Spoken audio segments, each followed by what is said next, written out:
السلام علیکم ورحمۃ اللہ وبرکاتہ۔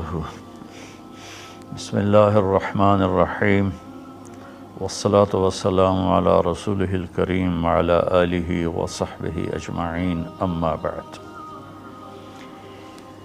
میرے محترم بھائیوں، بہنوں، دوستوں، بچوں، بچیوں،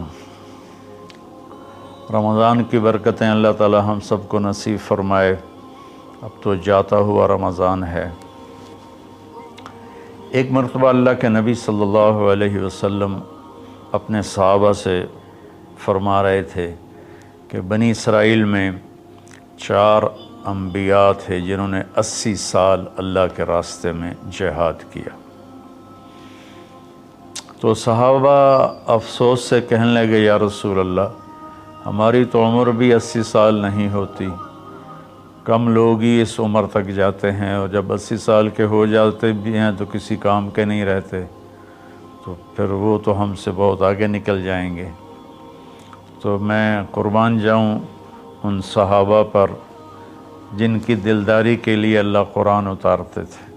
سبحان اللہ۔ ایک واقعہ یاد آ گیا، ایک آیت آئی، لا یستوی القاعدون من المؤمنین والمجاہدون فی سبیل اللہ۔ یہ آیت آئی کہ گھر میں بیٹھنے والے اور جہاد کرنے والے برابر نہیں ہیں۔ جب آپ نے یہ آیت سنائی تو اس محفل میں ایک صحابی بیٹھے ہیں، عبداللہ بن ام مکتوم، وہ نابینا تھے۔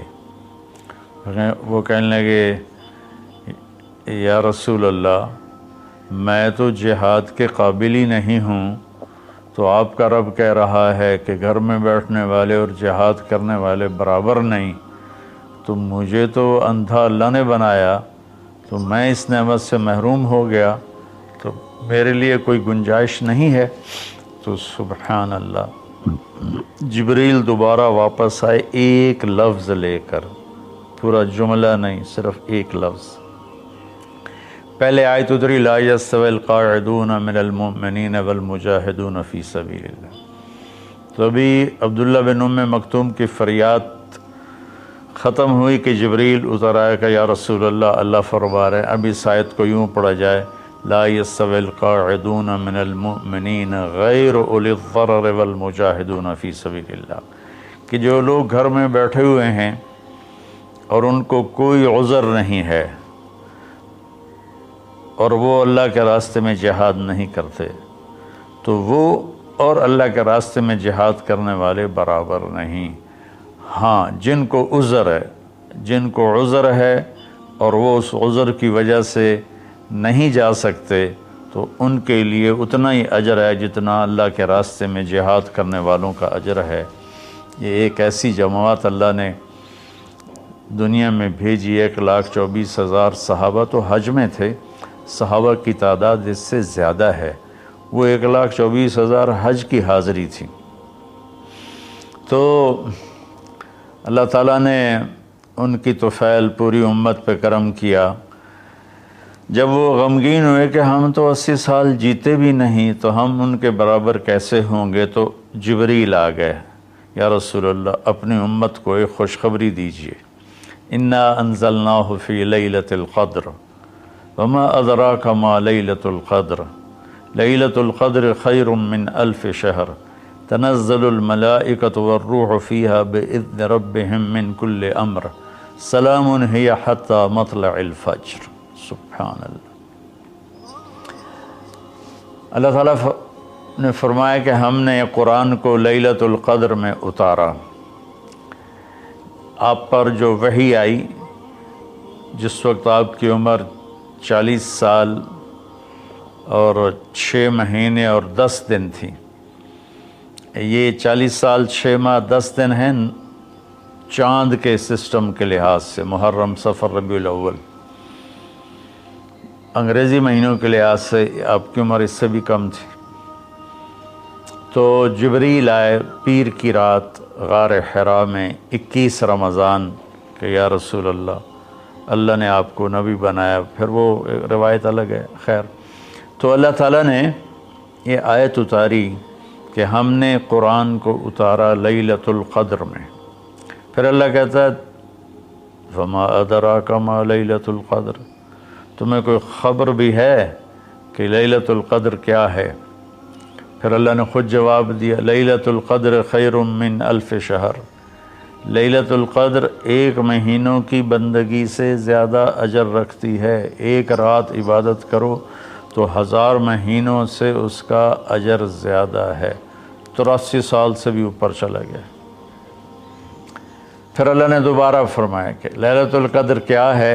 تنزل الملائکۃ، اس میں فرشتے اترتے ہیں، والروح، جبریل اترتا ہے، فیہا من کل امر سلام ہی حتی مطلع الفجر، اور یہ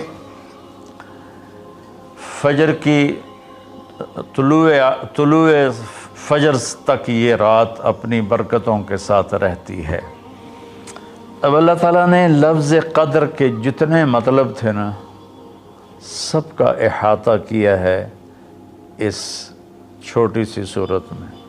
انا انزلناہ فی لیلۃ القدر، ہم نے اس کو لیلۃ القدر میں اتارا۔ وما ادراک ما لیلۃ القدر، تمہیں پتہ ہے لیلۃ القدر کیا ہے؟ تو قدر کا معنی قیمت بھی ہوتا ہے، تو اللہ نے کہا لیلۃ القدر خیر من الف شہر، کہ اس کی قیمت 1000 مہینوں سے بھی زیادہ ہے۔ قدر کا معنی تعظیم بھی ہوتا ہے۔ تو اللہ تعالیٰ نے اگلے میں یہ ارشاد فرمایا کہ یہ ایسی تعظیم والی رات ہے کہ جبریل بھی آتا ہے زمین پر اور فرشتے بھی آتے ہیں زمین پر۔ قدر کا ایک معنی تنگی بھی ہوتا ہے، فقدر علیہ رزقہ فیقول ربی اہانن، تو اللہ تعالیٰ اسی میں یہ فرما رہے ہیں کہ اس رات زمین پر اتنے فرشتے اترتے ہیں کہ زمین تنگ پڑ جاتی ہے، تنگ پڑ جاتی ہے۔ اور قدر کا معنی پیمائش بھی ہوتا ہے، تو اللہ تعالیٰ نے کہا سلام ہی حتی مطلع الفجر، اس رات کی لمبائی چوڑائی کیا ہے؟ سورج ڈوبنے سے اس کی رحمتیں شروع ہوتی ہیں اور فجر کے طلوع ہونے تک اس کی رحمتیں باقی رہتی ہیں۔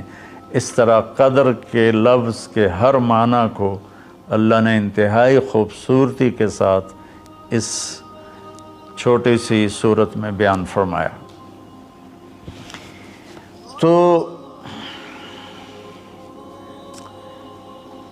اللہ تعالیٰ نے ہمیں اتنی ہمارے ساتھ مہربانی فرمائی کہ ہم اگر ایک رات جاگ لیں تو ہم 83 سال کی بندگی سے زیادہ اجر پا سکتے ہیں، لیکن اللہ نے اس کو چھپا دیا۔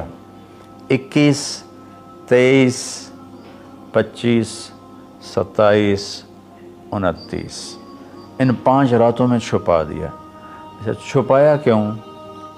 کہ اگر اللہ تعالیٰ بتا دیتے کہ فلاں رات ہے، اور اللہ کو تو پتہ تھا کہ آگے آنے والی امت غافل ہوگی، تو متعین ہونے کے بعد پھر کوئی غافل ہوتا، نافرمانی کرتا، کوئی برا کام کرتا تو پوری امت پر عذاب آ سکتا تھا۔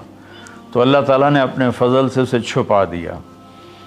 ایک تو اس وجہ سے کہ معلوم ہونے کے بعد قدر نہ کریں تو پکڑ آئے گی، دوسرا اس طرح کہ ہمیں 5 راتیں جاگنے کا موقع مل جاتا ہے کہ شاید یہ رات ہو، شاید یہ رات ہو۔